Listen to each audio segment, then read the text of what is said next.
네, 안녕하세요. 미국 주식 멘탈 케어하기 멘탈이 전부다입니다. 네, 오늘 이번 주의 마지막 거래일이자 4월의 마지막 거래일이 종료됐습니다. 3대 지수 모두 하락하면서 마무리를 했는데요. 오늘의 하락은 아마도 오늘이 4월의 마지막 거래일이고 또 주요 기업들의 실적 시즌이 사실상 끝이 났기 때문에 그로 인한 일종의 차익 실현 그리고 리밸런싱을 위한 물량 조절이 있지 않았나 하는 생각을 해봅니다. 일종의 떨고 가기죠. 이렇게 마지막 거래일 날 하락을 했음에도 불구하고 3대 지수는 4월 달에 모두 상승으로 마감을 했습니다. S&P는 5% 이상 상승을 했고요. 다우도 2.7% 상승을 했습니다. 놀라운 거는 나스닥인데요. 나스닥은 경기 회복에 대한 기대감으로 경기 민감주들이 강세를 이어가는 동안 그에 대한 반작용으로 3월 달에 큰 조정이 있었죠. 하지만 이 3월 달에 W자 바닥에 대한 완벽한 반등을 이뤄내면서 4월 말에는 전고점까지 일시적으로 돌파를 했었습니다. 그리고 최종적으로 4월 한 달 동안 5.4% 상승하면서 마감을 했는데요. 이거는 다우의 2.7% 상승에 비해 무려 2배가 더 오른 수치죠. 한마디로 기술주, 성장주들의 상승세는 여전히 꺾이지 않은 상황입니다. 네, 어쨌든 이렇게 4월 한 달이 마무리가 됐는데 S&P 500에 포함되어 있는 기업 3분의 2가 실적을 발표했고 주요 기업들은 사실상 거의 다 실적을 발표를 했죠. 그런데 이 중에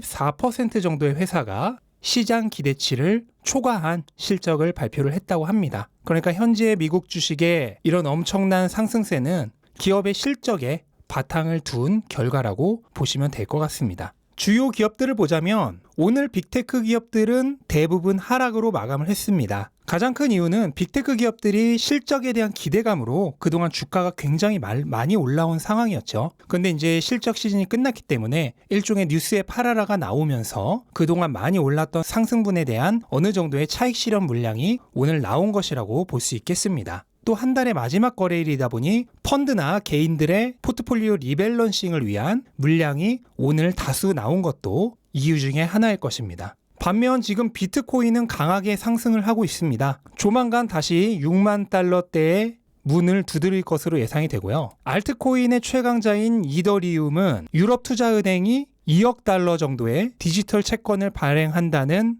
소식으로 인해 이번 주 내내 초강세입니다. 그 외에 리플이나 도지코인 같은 다른 코인들도 현재 계속 오르는 중입니다. 한마디로 암호화폐 시장은 전반적으로 굉장히 강세장이라고 볼 수 있겠네요. 네, 애플은 좋은 실적을 발표하고도 어제 하락에 이어 오늘 또 1.5% 하락을 했는데요. 이유가 있는데 유럽연합 EU에서 애플이 앱스토어를 통해 독점적 지위를 남용했다고 발표를 했기 때문입니다. 발단은 스포티파이로부터 일어난 건데요. 스포티파이가 앱스토어를 통해 가입자가 발생했을 경우 그 수익의 30%를 애플에 지급을 해야 하는데 이게 부당하다고 얘기를 한 거죠. 또 애플은 앱스토어에서 다른 방식으로의 결제를 알리거나 링크를 걸거나 하는 것을 허용하고 있지 않습니다. 실제로 그래서 앱스토어에서 결제를 할 경우 그냥 홈페이지에서 결제를 할 경우보다 더 비싼 경우도 많이 있죠. 이런 게 바로 앱스토어 수수료 때문인데요. 스포티파이 측은 최소한 다른 곳에서 결제하는 거에 대한 공지 같은 거는 하게 해줘야 하는데 앱스토어를 통해 배포한 어플에는 그런 공지조차도 하지 못하게 막아놨기 때문에 여러 면으로 부당하다라고 EU 측에 제소를 한 거고요. 거기에 대해 EU 측에서 조사 결과 독점력 남용이 맞다라고 인정을 하면서 오늘 애플 주가가 어느 정도 타격을 입었습니다. 다만 이거는 결과가 확정이 된 것은 아니고요. 이제 애플의 이의 제기를 받아야겠죠. 다만 어쨌든 현재 EU가 준비하고 있는 디지털 시장법, 만약에 독점력 남용이 인정될 경우 유럽 매출이 아니라 전 세계 매출에 최대 10%까지 벌금을 부과할 수 있는 이 법안이 현재 EU에서 논의가 되고 있는데 향후 이런 법안 등으로 인해 애플과 같은 기업에 강력한 규제가 있을 수도 있다라는 두려움으로 인해 오늘 시장이 굉장히 부정적인 반응을 보이지 않았나 생각이 됩니다. 네, 그리고 테슬라는 오늘 무려 4.8%나 상승을 해서 710달러 근처에서 마감을 했습니다.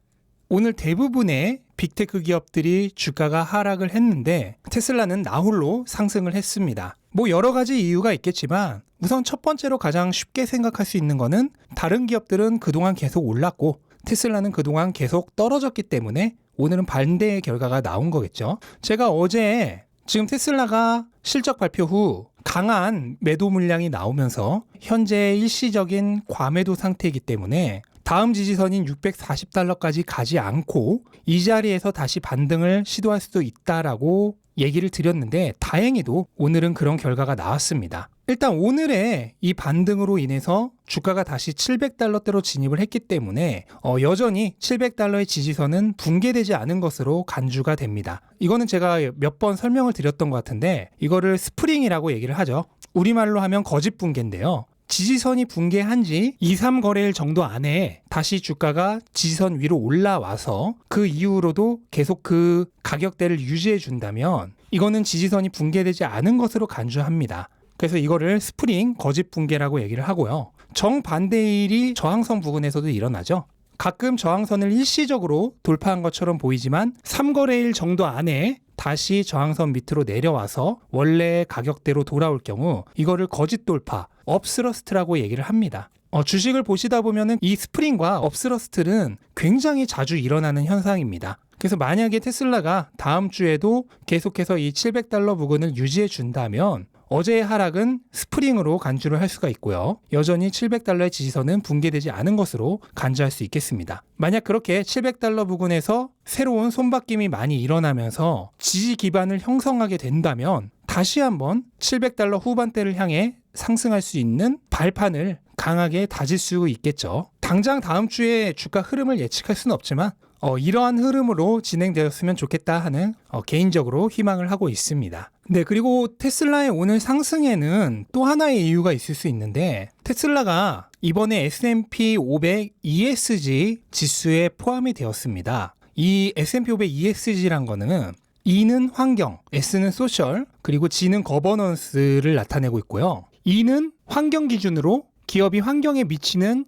영향에 대한 평가고요. 그리고 S는 사회적 기준으로 직원 또는 공급업체 또는 고객이나 속해 있는 지역 사회와의 관계에 대한 평가. 그리고 G는 거버넌스고 회사의 리더십이나 임원들의 급여, 그리고 내부 통제나 주주 권리를 얼마나 잘 챙기냐에 대한 평가입니다. 그래서 이 세 가지를 S&P의 위원회가 여러 가지 평가 방법으로 100점 만점으로 평가를 매겨서 높은 점수를 획득한 기업을 이 ESG 인덱스에 포함을 시키는 겁니다. 그리고 거기에 테슬라가 이번에 포함이 된 거고요. 그래서 실제로 굉장히 많은 펀드들이 이 ESG 지수를 추종을 하고 있고요. 이게 5월 3일부터 적용이 되는데요. 5월 3일 다음 주 월요일부터 적용이 된다는 얘기는 바로 오늘 4월 30일까지 리밸런싱을 끝내놔야 된다는 얘기겠죠. 그리고 리밸런싱 물량은 대부분 리밸런싱 기간의 마지막 거래일에 이루어집니다. 그래서 오늘 바로 이 ESG 지수를 추종하는 이 펀드들의 물량이 들어왔을 가능성이 굉장히 크고요. 그래서 실제로 오늘 거래량이 이번 주 다른